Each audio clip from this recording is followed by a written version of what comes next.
Okay, so I'm going to do a festival breakfast. This is a really brilliant pick-me-up for the morning. If you've ever got a bundle of people coming round, you can feed loads of them really easily with this dish. I'm starting with a big old pan on a medium heat.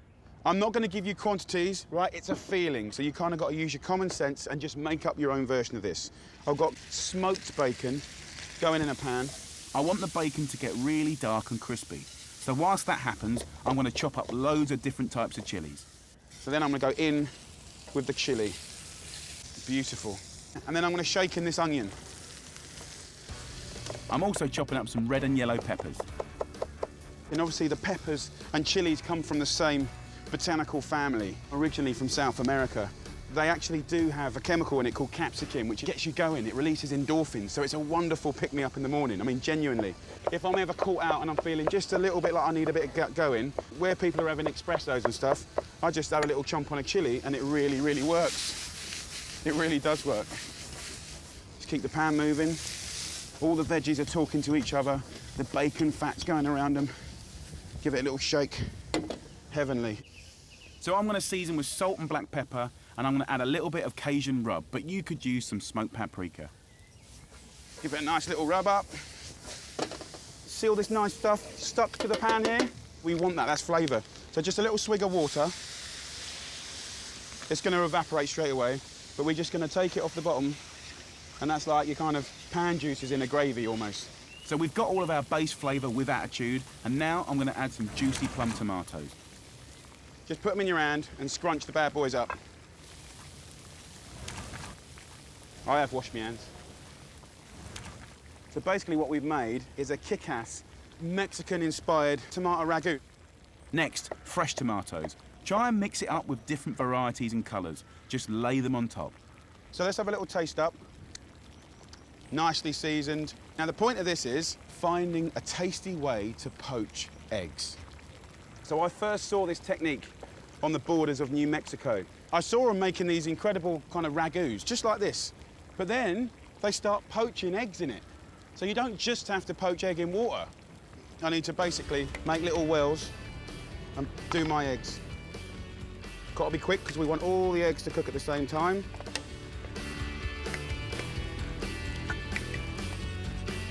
No mucking about now. But what I am doing is just getting some hot juice and just spooning it over the egg, just to make sure they're all poaching in that lovely spicy tomato sauce. I'm going to cover it with foil. My calculation is in about 3 minutes. These will be really good to go. Come on then, you lovely lot. Time to serve up my Mexican breakfast to these sleep-deprived barbecue experts. Obviously, if you crack into that egg, it's still nice and gooey. I'm dishing this up with a soft, warm tortilla and some grated manchego cheese, but you could use cheddar. That is gorgeous. Are you all feeling a little bit more waked up now? Oh, yeah.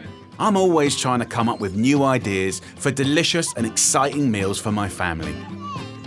So my take on crispy smoked haddock fish cakes served with veggies is a beautiful meal that's affordable and a great way to try different fish. In about half an hour, I'm going to feed my family some lovely homemade fish cakes, and they all absolutely love these. Crispy on the outside and golden, flakes of beautiful smoked haddock in there. We're going to start with the actual sauce, because what I'm going to do is I'm going to poach the haddock in the sauce that we're going to serve with it to get all of that lovely smoky flavour out there and that seasoning. So I'm going to put one white onion, just roughly chopped up, straight into that pan, and we'll start sweating that off just for about 10 minutes. Now look, in the last couple of months, I've been thinking about cooking in different ways. Of course, cooking's fantastic for saving money. Cooking's fantastic for like knowing what goes into your food, for really ramping up nutrition. But more than that, also memories, nostalgia. And this dish actually is kind of just me fantasizing about a lovely soup I had in Scotland called Cullen Skink. It was just like the biggest hug and delicious, comforting flavours. Potato, smoked fish, onions, they even garnished it with a little chive. So I kind of took that memory and turned it into these fish cakes. And I love doing that with food. And you can do that with food. Take whatever you want from a memory and try and kind of blend that into your roast dinner, into a pasta dish. That's the beauty of food. That's how we come up with ideas. So look, Once you've softened off these onions, in my head, I'm thinking, right, I want to make a really rich, kind of indulgent sauce, but I don't want to put loads of cream in it. So I'm going to use a little bit of flour, 1 heaped tablespoon, mix that in to the onions. You can see the onions have taken on a little bit of colour. And then I'm going to go in with 600 millilitres of lovely organic milk. So this will be the basis of your sauce. And not only that, that will become the place where you poach this beautiful side of smoked haddock. So this goes into that liquor, skin side down, and let that just poach away for 5 minutes. You can get lovely haddock in supermarkets, in fishmongers, and try and go for the undyed stuff and definitely the sustainable stuff. That's what I always look out for. But you could use cod, you can mix it all up, you can go with crab if you want. Hello, big boy. We're gonna do fish cakes, dude. Oh, is it done? No. No, Fish cake. you said I want the fish cakes. And so I went and made them for you. They're gonna be so delicious. It's not gonna look like that. Yeah. Right. So here we got 1 kilo of Maris pipers just peeled, boiled for like 12, 13 minutes until they're tender, and then drain, let it steam off. And that's really important because we want the potatoes to be dry. Then it's going to hold on to the flakes of the fish. That's what you'll get from a good old Maris piper. Just take a regular potato masher. You don't want it to be super smooth. And then make a little well in the middle. Crack 1 beautiful free-range egg. It holds the whole thing together. And just whisk that up like that. And then I'll give it a nice little seasoning of black pepper. Take that lovely fish. Oh, look how it's flaking. Over there like that. Now I'm just going to take the skin and just ease it off. But look at the nice big chunks. Look at that. That's what it's all about. You see, look, when you're buying fish cakes already done, they're never going to have nice chunks like that, okay? Guys, these are going to be so flaky and gorgeous. Oh, amazing. And then last but not least, a nice bunch of chives. You can use parsley, you can use basil. I personally think chives are really perfect in this because they're really mild. And then just fold it all up. It's all about keeping as much of the texture of the fish as possible. Look, there's still big chunks of fish in there. So get that into 8 little balls, give or take. And the nice thing about our family, of course, is they're all different sizes. So we can do bigger ones for the adults, smaller ones for the little kids. River, he likes the big ones. He doesn't like anyone to have anything bigger than him. Let's wash my hands. Guys, if you want to sit down, you can. I won't be long. So look, a little bit of moisture from your hands is going to help you make these lovely little patties. Now, if you wanted to, you can roast these just like that. You can grill these under the grill. You can do these in a pan. Also, I've tested them. You can freeze them. River, do you want a big one or a small one? See, I told you. Now, let's make the sauce first. A nice bunch of chives straight in to this lovely milk. All the flavour of the smoked fish is in there as well. And those onions are really, really sweet. So what I want to do now is use the liquidizer. If I'm lucky, I can pour that into here and not splash it everywhere, but that's always debatable. Let's put a few spoons in first. The brilliant thing about a liquidizer is you can take kind of rough and ready things, blitz it up and make it silky and elegant. Look, if you haven't got a liquidizer, it's cool. I probably then would have just finely chopped the onions and finely chopped the chives and then gone with like a nice rustic sauce. Equally delicious, I must say. So let's whiz this up until nice and fine.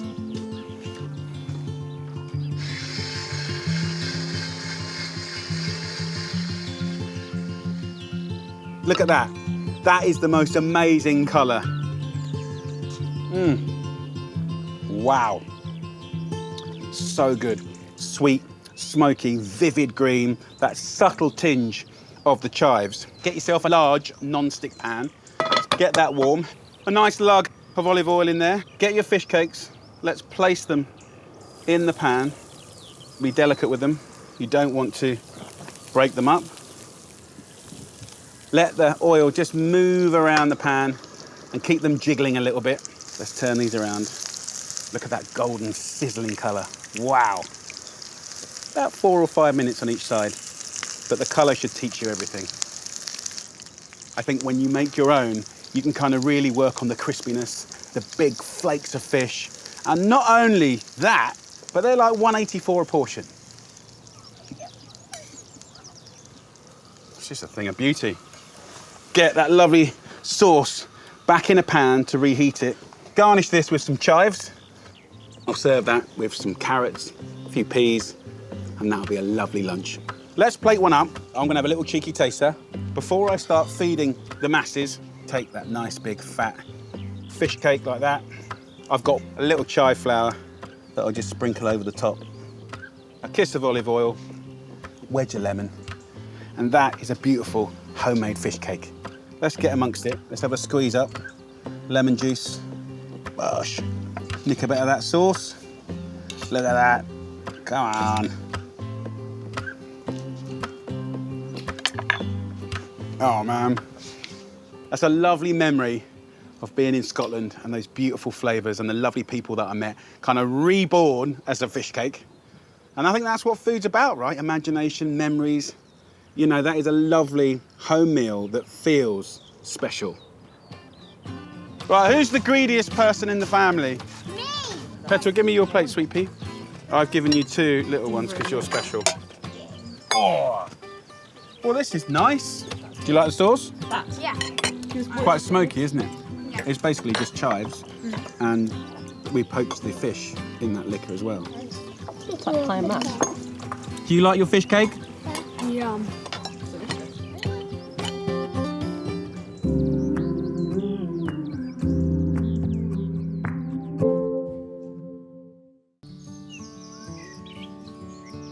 I'm going to do a cross between a Spanish omelette and a frittata. Spanish omelettes are generally finished on a hob.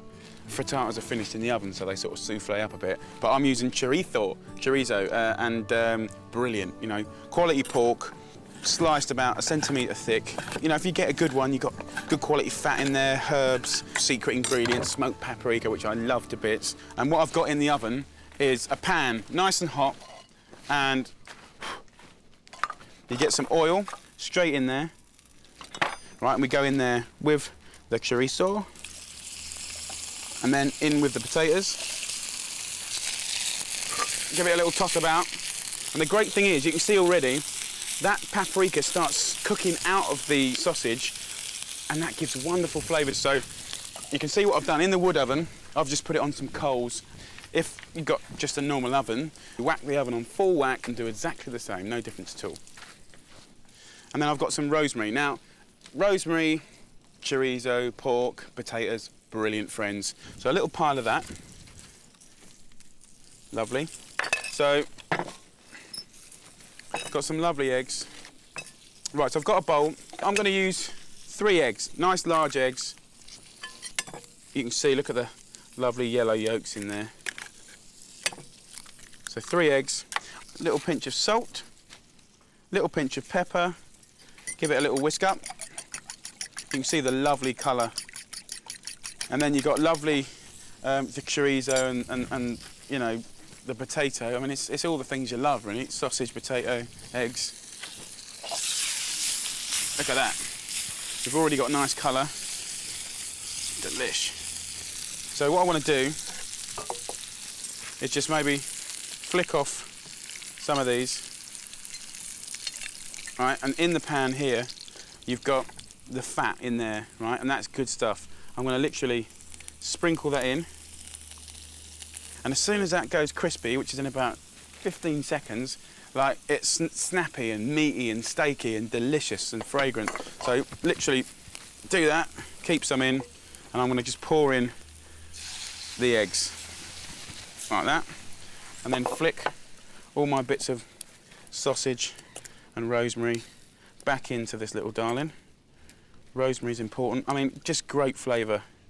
It's looking good. Straight into the oven. And again, because it's got heat coming from above and below, it's more like when you do a souffle, and that'll almost double in size, and there'll be bubbles and stuff like that. So while that's cooking, I want to do a salad, but not your sort of conventional salad. I want to big up parsley. Try not to use the really big leaves. Get rid of any big stalks. Like that little fella, he can go.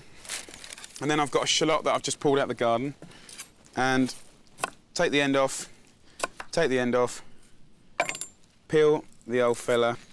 Thick, chunky bits of onion in anything, I don't care who you are horrible. But, you know, if you start getting it wafer thin, It's delicate and beautiful. I don't want to eat a whole onion, so just that much is enough in there. And sort of concentrate on these onions for a bit. Bit of salt, bit of lemon. And that parsley will really need this lemon juice, otherwise it is just a herb, yeah? Olive oil. And then let's just dress this little bubba. But just before we dress it, sort of pinch that lemon juice, pinch it into the salt, really get the salt and lemon juice into it. And that'll take all the sting out of it. And then bring the parsley in. All right, mix that up, have a little taste with a bit of onion. Delicious. You wouldn't want a whole bowl of it, absolutely not. This ain't a green salad, but watch this. My boy here comes out the oven. Give him a little slap, fold him out, light, fluffy, absolutely delicious. Get my lovely parsley, like that. And for me, that's what cooking's all about. Exciting stuff, real deal. And although that's not authentic Spanish, if I gave that to a Spaniard, he'd give me a little olé. I'm cooking my version of a French classic with a Marseille twist, herby steak and crispy potatoes. I've used these beautiful red skin potatoes. They've been cooking for like 15 minutes on a medium heat with salt and pepper, a little splash of olive oil, just to get them going. So that is nearly cooked. Nice rustic chunks of potato. Look at this lovely steak. A fantastic entrecote. That's a ribeye steak on the bone. Can you see how there's a little excess fat around here? Just use a knife to nick a bit. You could always use a smaller sirloin or rump, or even a cheaper cut like a skirt steak, and it will taste absolutely delicious. Then what I can do now is just put some little nuggets of this amazing steak fat in with the potatoes. And that flavour from the beef will start cooking into those chunky chips. Okay, so lots of black pepper on this gorgeous steak, and salt. And this will serve 2 to 4 people once it's sliced. Now, pistou is a condiment from Provence. It's really simple. It's basil, garlic and oil, pounded up to a beautiful little paste. It is absolutely the cousin of pesto. So buy a pesto at home. Both work incredibly well with the tomatoes, the beef and the potatoes. It's delicious, it's pungent and it's full of the flavour of the Mediterranean. So take some of that pistou, just a couple of teaspoons, and we're going to rub that all over. Look at the colour. It's just beautiful. And of course, it normally finishes things, so you get a very fragrant side to it. But when it cooks in the pan, you get a savoury kind of note from the basil and the garlic. So I love the fact that I'm not just going to get one set of flavours, we're going to get 2. Let me just wash my hands a second in my little bowl of soapy water. So this is very exciting. We have got golden, crispy, beefy bits potatoes. They're looking fantastic. So I'm going to take the potatoes off. I'll reheat those a little bit later. Pan back on, turn it up. Now the fun starts. So the beef has had a quick little marinade. Let's put it on its fat side, like this, first. Just hold it there, like that. Get that fat rendering. Wobbly fat is not really appealing, right? We want crispy fat. You only have to hold it there for like 1 minute, and you can see how that dancing fat has rendered. So now we lay this in its own fat. I want to cook this medium rare, okay? So probably about 3 minutes on each side. Dancing fat, crispiness, texture. I'm very happy with this steak. I'm going to now put my potatoes back in here and let my steak rest. So that can just chill out for a little sec. I've cooked the pistou into the steak. Now I'm going to smother it on it once it's cooked, and they will rest together. And of course, the juices come out, and that will mix with the oil and the basil and the garlic. It's going to be an absolute sensation. So potato and steak done. Let's do a delightful tomato salad. Look at that. I like to cut the tomatoes quite chunky, and it is much easier to get these coloured tomatoes these days, which is a fantastic thing. Season that with a little sea salt and a little pepper. take the leftover of this pesto, right, and turn this condiment into a dressing by adding a little red wine vinegar. It's a clever little hack. Using ingredients in a couple of different ways is an easy way to maximise flavour. Right, last but not least, pistachios. When we went scouting around the markets, there was loads of nuts, loads of fruits. So it's a little nod to that, but also texture, soft and crunchy.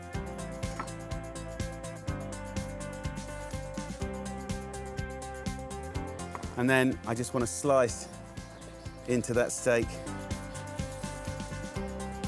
Nice big chunks.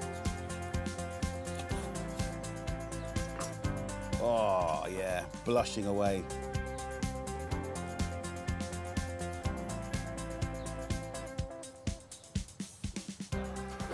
And then last but not least, our sizzling chips. Bringing in the pistachios, the pesto that just lifts the whole thing, makes it juicy and delicious, and without question, brings a little bit of the spirit of the Mediterranean to that Friday night dinner. A bit of everything. That is a mighty fork. Let's get it in there.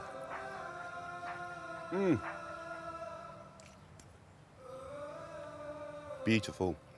So we got pouting here. Have a little look at this. It's a beautiful fish. The same family as cod. There is absolutely no reason that every single fish and chip shop can go on to pouting. It's a brilliant thing. You can get it in fishmongers. You can get it in big, good supermarkets that have a fish counter. So let me show you how to cook pouting and fall in love with it like I have. So what I want to do first of all is hit it with a little bit of seasoning. Hit it with a little bit of flour, regular flour. Just 1 egg. And that's going to allow whatever we put on top of it to stick to the fish. The first time I tried pouting was this year.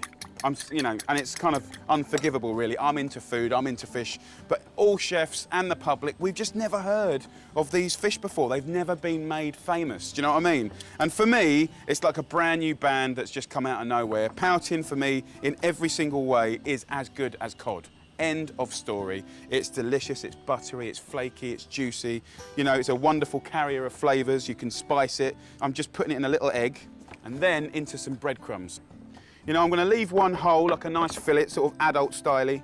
And then also, you know, because a lot of us are cooking for kids and stuff all the time, I'm just going to cut one of these into 3, skin side down, into a pan.